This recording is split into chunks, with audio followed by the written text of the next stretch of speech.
Como você sabe, eu fui pastor numa grande igreja aqui no Brasil. Por que a igreja então usa tantas campanhas? Para fazer com que a pessoa venha nos cultos. Por que não existe campanha no domingo? Porque praticamente não há necessidade de ter uma campanha. Agora você vai entender por que não há necessidade. Porque domingo as pessoas, geralmente, elas estão predispostas aí no culto. Elas não estão trabalhando, elas já descansaram. Então, chega domingo, a pessoa diz, eu vou no culto. Mas muitas vezes na segunda, na quarta, na sexta, a pessoa não está predisposta aí. A pessoa trabalha, a pessoa tem os seus compromissos. Então, muitas vezes a pessoa não tem um estímulo para ir, está cansada. Então, o que o pastor, a instituição faz? Ela faz a campanha. Olha, você vai vir segunda, nós vamos entregar aqui a chave da prosperidade. Você vai vir, eu vou orar, vou ungir essa chave, você vai levar lá para o seu trabalho, para a sua casa e vai trazer prosperidade.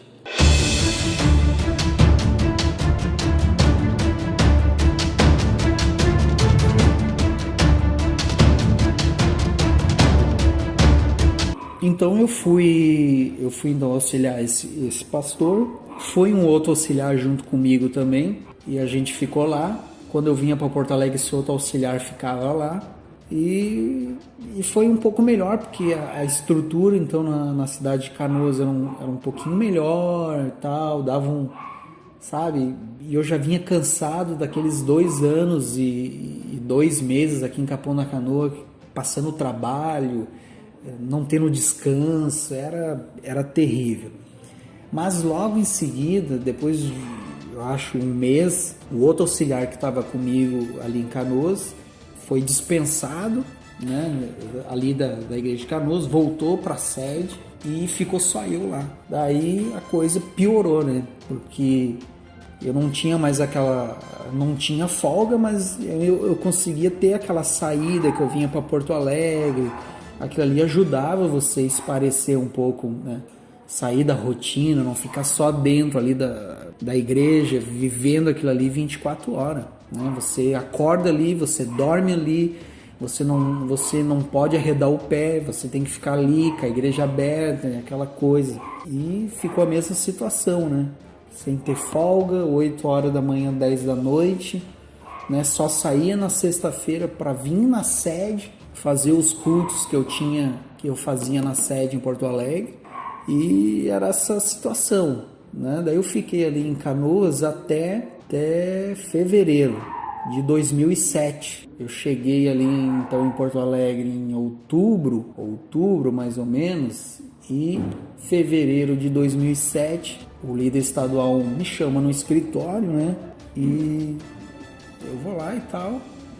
E daí ele conversa comigo e ele diz, olha, é o seguinte, tu vai assumir uma igreja, vai ser levantada pastor, e tu vai assumir uma igreja que era a igreja de Encantado, né, perto da cidade de Lajeado, aqui no Rio Grande do Sul.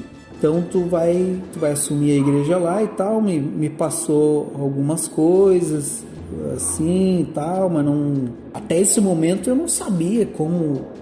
Assim, tu é auxiliar, mas o pastor não chega, não senta contigo e diz assim, acontece isso nas reuniões de pastor, olha, o ministério cobra assim. Tu vai vendo algumas coisas, mas no meu caso, eu não sabia como funcionava uma reunião. Eu fui saber como funcionava uma reunião de pastor, como era a cobrança em cima dos pastores, entender o outro lado da moeda quando eu me tornei pastor.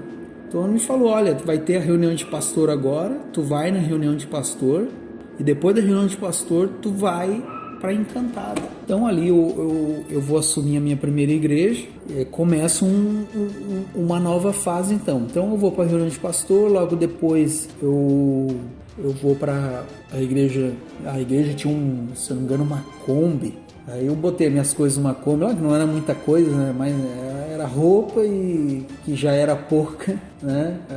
A igreja me deu um colchãozinho fininho que doía as paletas, não me deu cama, não me deu nada. O travesseiro era o que a minha mãe tinha me dado, roupa de cama era o que a minha mãe tinha me dado. Fui para Encantado. Cheguei lá Encantado, o pastor já estava faceiro que ia sair, né? Conversou comigo lá e tal.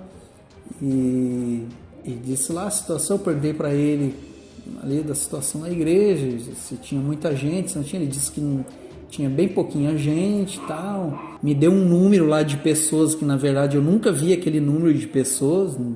Eu iniciei o meu trabalho na cidade, lá na igreja, nunca tinha aquele número de pessoas que ele falou que dava 30 pessoas na quarta-feira de noite. Ele disse que dava mais 5, 6 pessoas no culto da quarta-feira de tarde, umas 30 pessoas na quarta-feira de noite e 30 pessoas na quarta-feira, na sexta-feira de noite, e que no domingo de manhã dava umas 50 e de noite dava um pouquinho menos. Eu comecei o trabalho, nunca vi esse número de pessoas.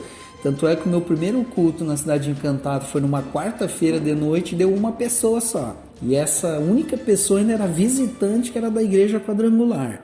Então, para ver a situação que era, né? Daí, financeiramente, né, ele me disse que a igreja lá, se não me engano, dava R$3.000. Existia uma meta. Vocês têm que entender que nessa instituição existia uma meta, o pastor tinha que bater essa meta todo mês. Então a meta lá nessa igreja era R$5.000. E esse pastor me disse que estava dando R$3.000. Isso lá em 2007, né? Hoje, quando eu saí, a meta era 10 e já estava querendo pular para 15. Nessa época era 5. Então, ele me disse que dava R$3.000 e tal. Eu disse, pô, R$3.000, falta R$2.000 para bater a meta, né? Vou trabalhar aqui, vamos bater a meta e tal. Alguma coisa vai melhorar. Mas eu ainda era novo, né? Tava iniciando.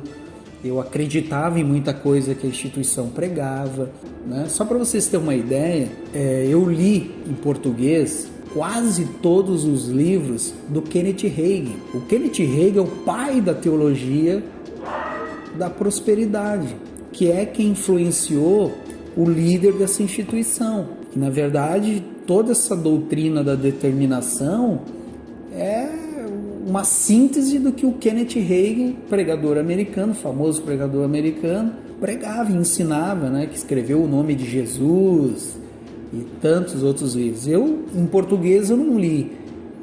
Desde 2013 que eu não leio nenhum livro dele, né? Não sei se foram publicados novos livros dele, traduzidos e publicados.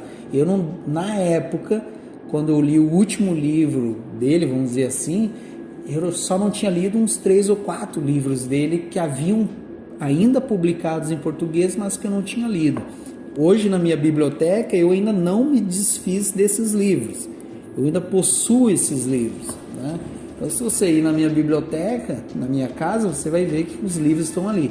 Muitos eu não tenho, porque eu pegava emprestado, porque não tinha dinheiro para comprar o livro. Eu não tenho, mas uma grande parte dos livros dele eu ainda tenho no meu acervo pessoal. Bem, então você entender que eu acreditava em muito daquilo ali.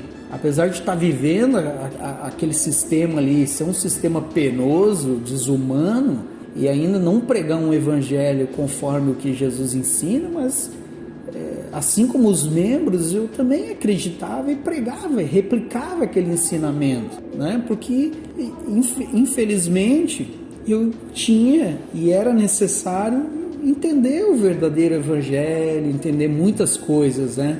Meus olhos ainda não tinham sido iluminados pelo verdadeiro evangelho, né, que Jesus ensina, que não tem nada a ver com essa teologia da prosperidade. Bem, então eu estava inserido nesse contexto. Então por isso que eu digo que eu cheguei lá, não dava R$5.000, mas eu já estava motivado para bater a meta e pensava, vou evangelizar, vou trabalhar e vou bater a meta e tal. Estou aqui para cumprir o meu chamado, fazer a obra de Deus, né? E levar o evangelho para as pessoas. E ali então eu comecei a ter o primeiro contato nas reuniões de pastor e tudo mais. Então eu cheguei na Cidade de Encantado, né? O meu primeiro culto foi numa quarta-feira, deu uma pessoa, e essa pessoa ainda era visitante da igreja quadrangular. mas ela ouviu, isso que é interessante, né? Ela ouviu a mensagem e ela continuou, eu fiquei 1 ano nessa cidade. Todo esse 1 ano que eu estava lá, ela vinha na igreja, ela ouvia a palavra, né? Por mais que fosse uma teologia, que eu pregasse a teologia da prosperidade e da determinação, mas algo de bom Deus falou ao coração dela, que ela ainda continuou ainda ali comigo, sendo membro e tudo mais, né? E Deus ali abençoou também, porque na quarta-feira deu uma pessoa, depois eu fiz cultos, sexta-feira não foi muito diferente de quarta, domingo o pastor disse que dava umas 50 pessoas de manhã, eu acho que deu umas 15, né? De noite deu mais umas 5, então eu me dediquei muito, eu era esforçado, né? Se tinha que abrir a igreja às 8, eu abria, se tinha que fechar no último culto, eu fechava no último culto. Então eu procurava sempre seguir as regras muito bem, né? Eu era muito Caxias. E hoje eu vejo que por eu ter sido dedicado dessa maneira, houve uma melhora, né? Se acrescentou mais pessoas, financeiramente melhorou, né? Porque eu me lembro que a primeira reunião de pastor a qual eu fui prestar contas, né? Então, para entender como que a prestação de conta funcionava, a prestação de contas era o seguinte, né? Você tinha uma meta. A minha meta em 2007 nessa igreja era R$5.000. Então, existia a boleta, né? Eles chamavam de boleta. O que era essa boleta? Era um documento que a igreja dá para os pastores. Todo pastor tem um código, né? Toda oferta da semana, toda oferta de todos os cultos que tem na semana, o pastor vai discriminar nessa boleta. Vai colocar lá, segunda-feira, culto das 9, culto das 3, culto das 7h30, terça-feira, segunda, terça, quarta, quinta, sexta, né? Domingo, todos os cultos ali, né? E ele vai colocar o valor de oferta e dízimo que entrou em todos os cultos, né? Então você vai colocar o valor ali, você vai somar, você vai pegar esse dinheiro, você vai depositar na conta da igreja, você vai pegar o comprovante do depósito, você vai anexar nesse documento e você vai enviar esse documento para a sede estadual. E a sede estadual vai fazer um apontamento desse valor, vai enviar esse documento para a sede nacional.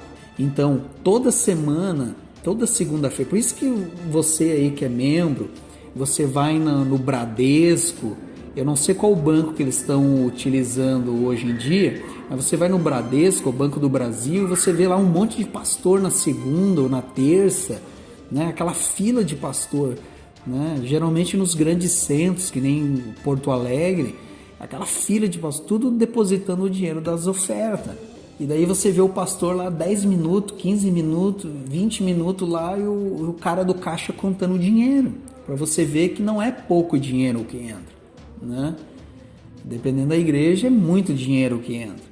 Bem, então você faz a boleta, são 4 boletas no mês, né?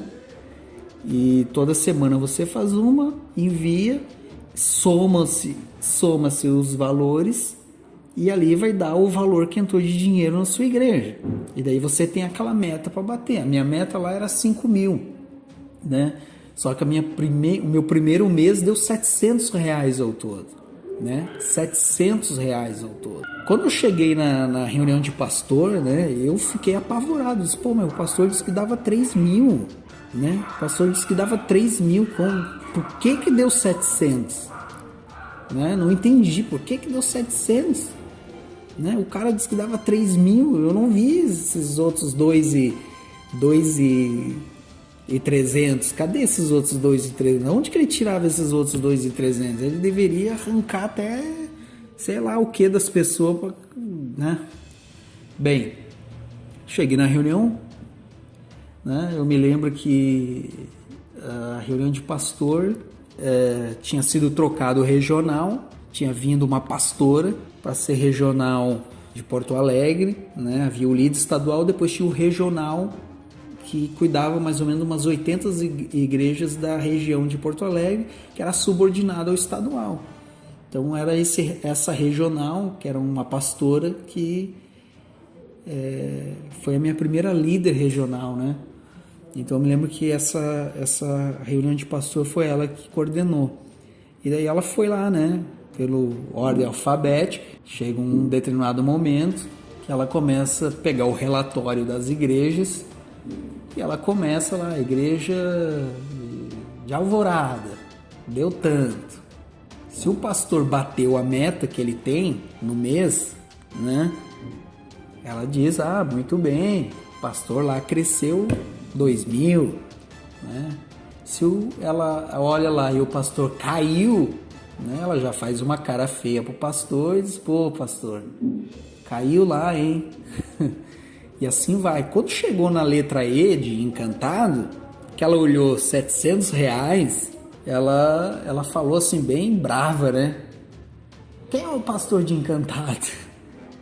Eu pensei comigo, putz, né? Vai vir bomba. E daí eu levantei a mão e disse, pô, pastor, tu tá encantado mesmo, né? R$700. Pô, eu fiquei com vergonha na frente de todos os outros pastores, né? Mas se hoje você perguntar para ela, ela vai dizer que não se lembra, que isso não acontece, né? Mas acontece sim, aconteceu comigo. E então ali foi a minha primeira experiência de cobrança de meta, né, dentro da instituição. Então, abrindo um outro parênteses, como funciona a reunião de pastor? Então tem a região, né? Tem determinado número de igrejas, cada regional. Todo mês tem uma reunião principal, que é a reunião de prestação de contas. Então que vai se ver quem bateu a meta e quem não bateu.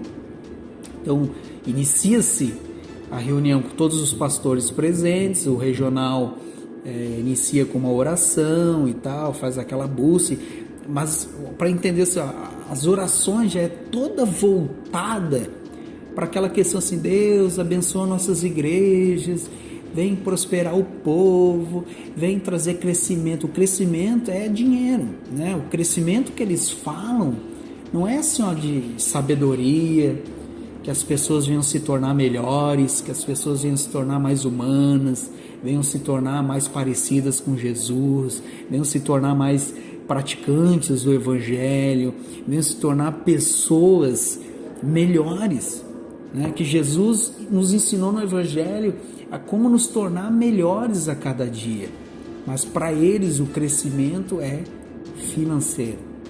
Então, desde a primeira oração, já percebe-se essa questão, né? Sempre o foco no dinheiro, sempre o foco na riqueza, sempre no foco, Deus abençoa cada pastor. Quando o regional diz abençoa cada pastor, ele já está se referindo à questão financeira, né? Traz o crescimento, traz honra a cada pastor. O honra já é honra no sentido de bater a meta, né? Então a reunião de pastor, ela já está focada nessa questão, na meta, no dinheiro. Então a reunião ela vai se finalizar depois dos recados e tal, né, de ensinando como vai ser as campanhas e tal. A regional vai responder durante o mês. Muitos pastores fazem pedidos, né? Se pode pintar a igreja, se pode fazer isso, se pode comprar não sei o que. Ali também na reunião ela vai responder isso daí, né? Vai puxar a orelha de muita gente ali. Se algum pastor fez alguma coisa errada, vai puxar a orelha ali, quando já não puxou antes, né? E vai finalizar então, para resumir, com a lida do relatório de quem bateu a meta e quem não bateu, né? Aí quem bateu a meta vai ser aplaudido, né? Quem não bateu vai ver a cara feia do regional e assim, muitos vão ser repreendidos e tal, por não ter batido a meta. Se ele já está 1, 2, 3, 4 meses sem bater meta, o regional já vai largar alguma piadinha para ele, tipo assim, olha, eu vou ter que te trocar, vou ter que botar outro no teu lugar, né? E nas reuniões o pastor é muito ameaçado, né?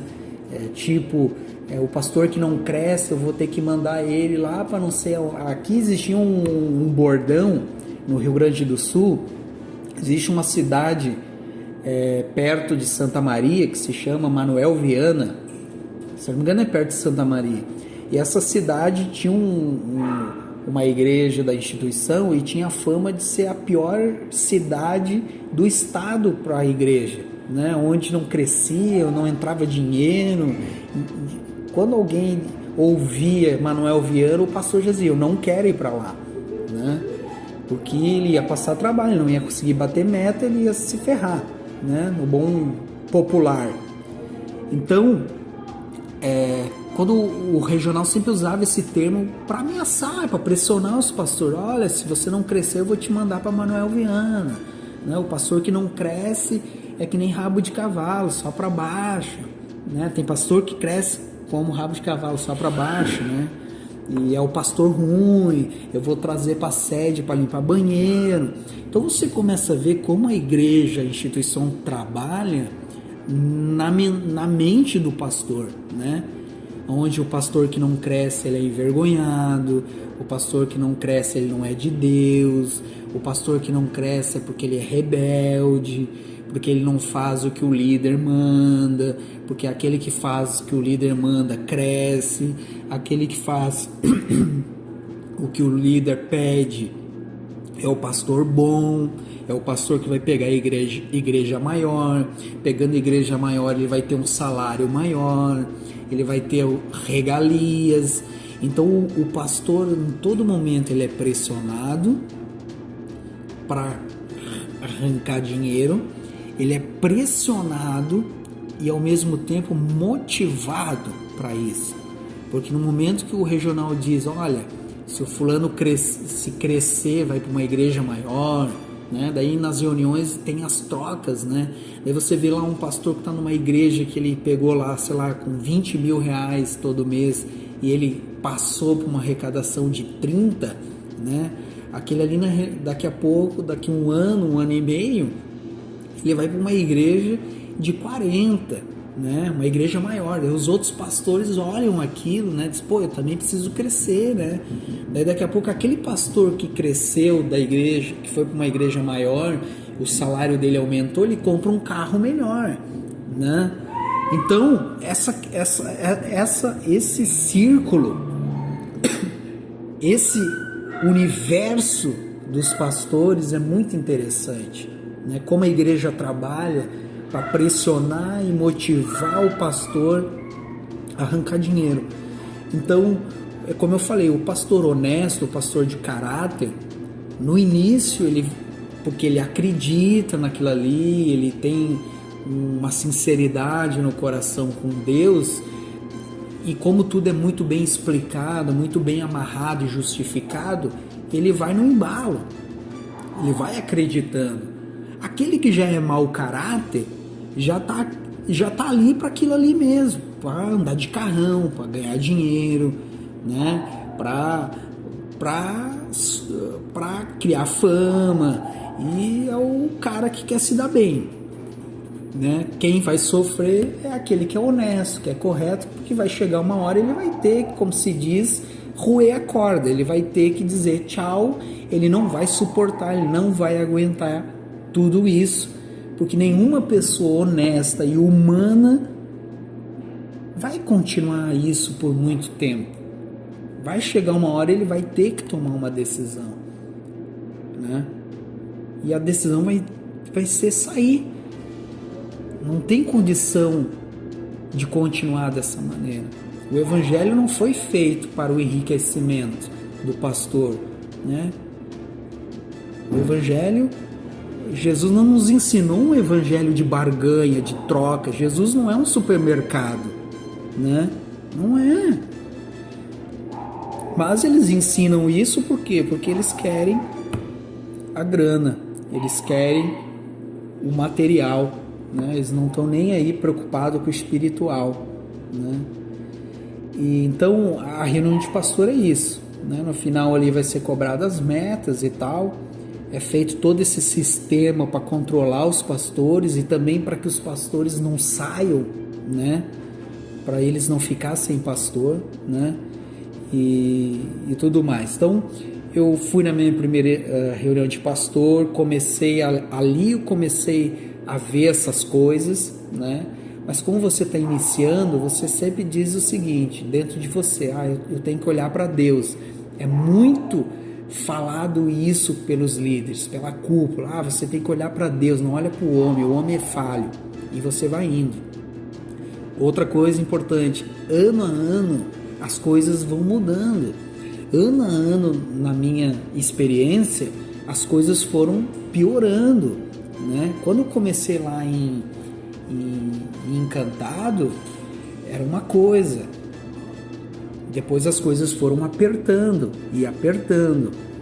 Então eu fiquei lá Encantado durante um ano, né? Tive as minhas primeiras experiências como pastor, como administrar uma igreja, liderar os obreiros e tudo mais, né? E foi minha primeira experiência ministerial ali. Também fui conhecendo o ministério, como o ministério eu trabalhava com os pastores, porque até então eu nunca tinha ido numa reunião de pastor, não sabia os pormenores, não sabia como era a dinâmica, né? Então no dia 5 de janeiro de 2008, eu fui transferido. Eu fui uma cidade da fronteira com a Argentina, a cidade chamada São Luís Gonzaga, né? Chegando lá, fui comunicado também pelo líder estadual. Eu me lembro que eu fui numa reunião de pastor, estava me preparando para uma reunião de pastor, o estadual passou por mim no corredor e disse, sobe comigo lá no escritório. Eu subi com ele, pedi para eu sentar, ele disse, olha, tu vai trocar de igreja, tu vai para tal cidade. Eu me lembro até hoje, ele tinha um mapa do Rio Grande do Sul na parede, com um alfinete colorido, e o alfinete estava fixado nas cidades onde tinha a igreja, né? Eu me lembro que ele se levantou da mesa, ele foi lá no mapa e disse, tu tá aqui Encantado e tu vai ir pro outro lado, tu vai ir pro oposto, tu vai ir lá pra fronteira. Ele conversou comigo, ele me disse por que ele estava me mandando para lá e tal, e tudo mais, né? E falou lá, a situação da igreja era melhor do que lá em Encantado e tal, e que ele ia me mandar para lá e tal. Tinha visto algumas qualidades boas na minha pessoa, né?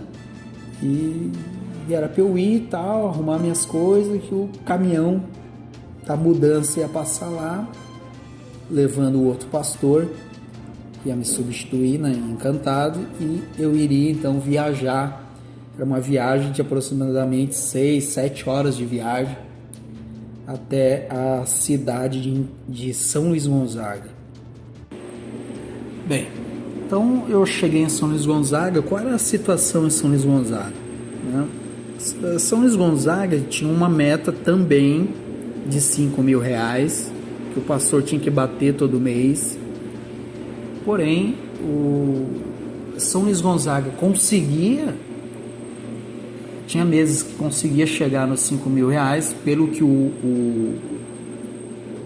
lá a cúpula, o líder estadual me falou, né? Tinha meses que chegava a 5, tinha meses que chegava a R$6.000, tinha meses que não chegava a 5, então oscilava muito. Então ele disse para mim, Wagner, tu fez um bom trabalho na cidade de Encantado, então eu quero o seguinte, eu quero que tu vá para lá e que não fique mais oscilando, né? Tem que chegar nos 5.000 e tem que crescer. Se chega a 6, por que de 6 vai para 4, 4,5? Tem que nem uma escada, tem que ir subindo, tem que se manter, tem que parar de oscilar. E eu entendi o recado, né? Tem que ir para lá crescer, né? Em outras palavras, eu queria dizer que lá tinha potencial para ter crescimento mês a mês, né? Não podia ficar esse sobe e desce, tinha que ser algo crescente, né? Então eu cheguei nessa situação, né? De batia a meta, não batia a meta, fui para lá. Então cheguei lá, como eu falei, eu sempre fui muito Caxias, eu sempre fui muito de fazer as coisas como pediam, né? E até então eu entendia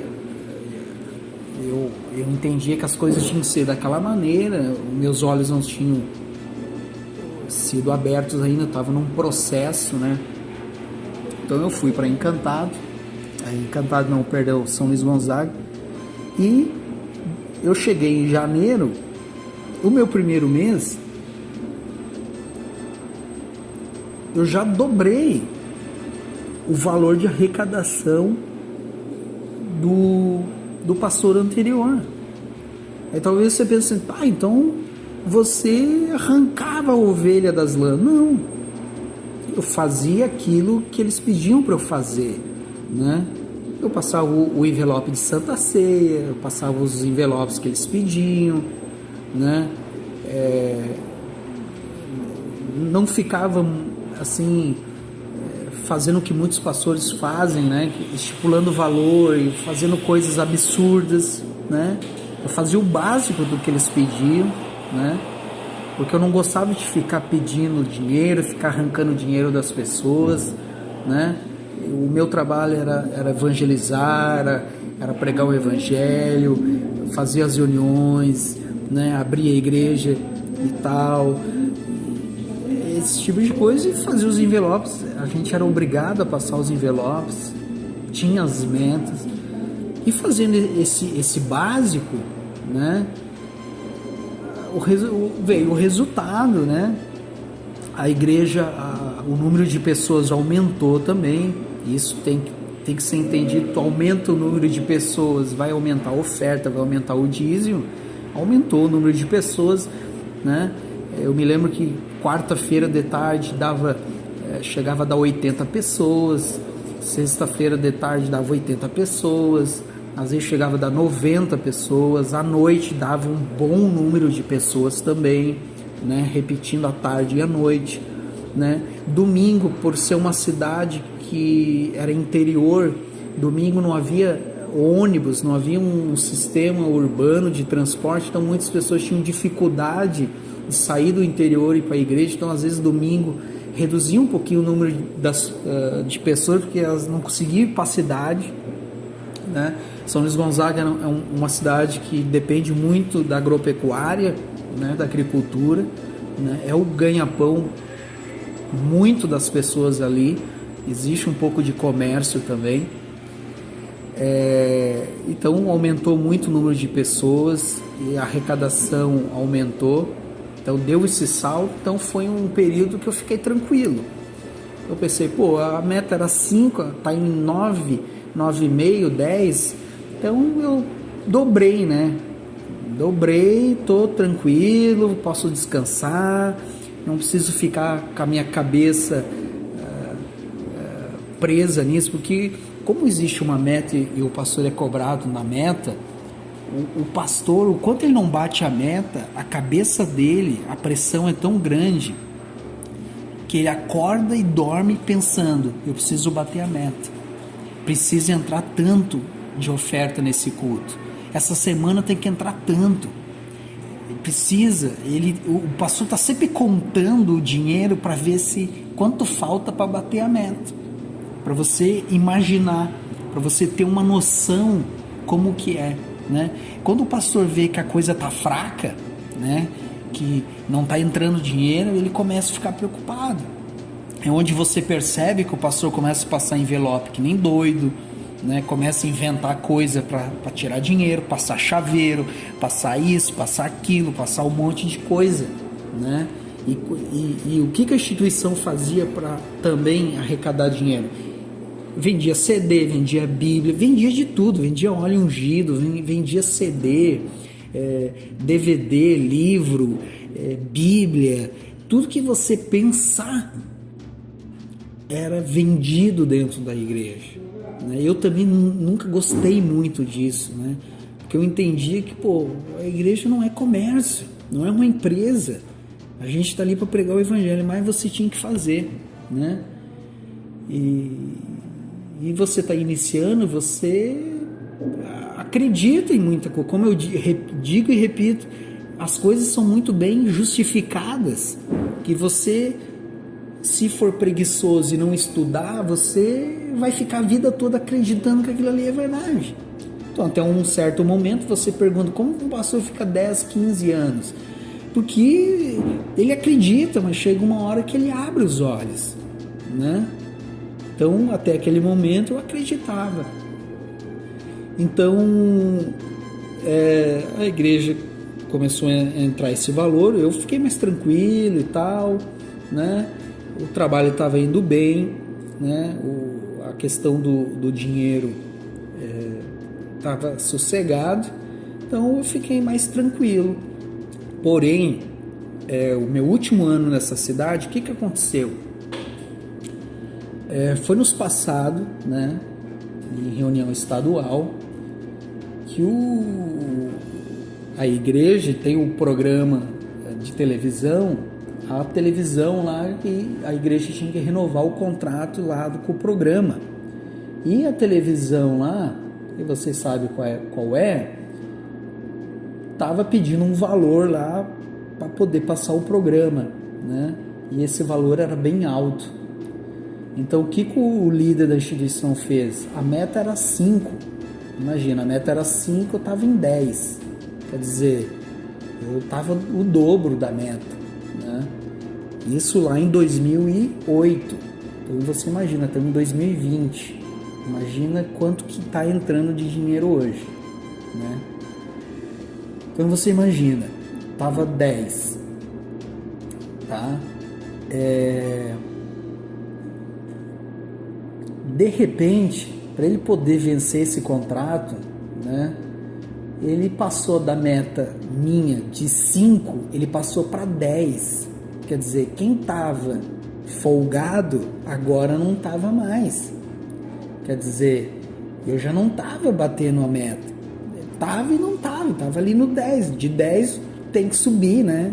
Tem que subir, não pode ficar parado no 10. Então, imagina, se já era difícil chegar onde eu estava, imagina agora a meta sendo 10. Meu Deus do céu, meu irmão. O negócio ficou feio, né? E claro, eu comecei a ficar preocupado novamente. Eu já vinha naquela questão lá desde que eu era auxiliar em 2004, né? Aquela questão, você não tinha folga, porque em São Encantado eu cuidava de 2 igrejas. Eu cuidava da cidade Encantada e tinha um núcleo, né? Que era na cidade vizinha, que era uma cidade menor, uma igreja menor, que eu fazia culto terça e quinta, né? São Luís Gonzaga eu também cuidava de uma cidade vizinha, numa igreja de uma cidade vizinha, que os cultos também eram terça e quinta. Então, quer dizer, você não parava, você trabalhava de domingo a domingo, né?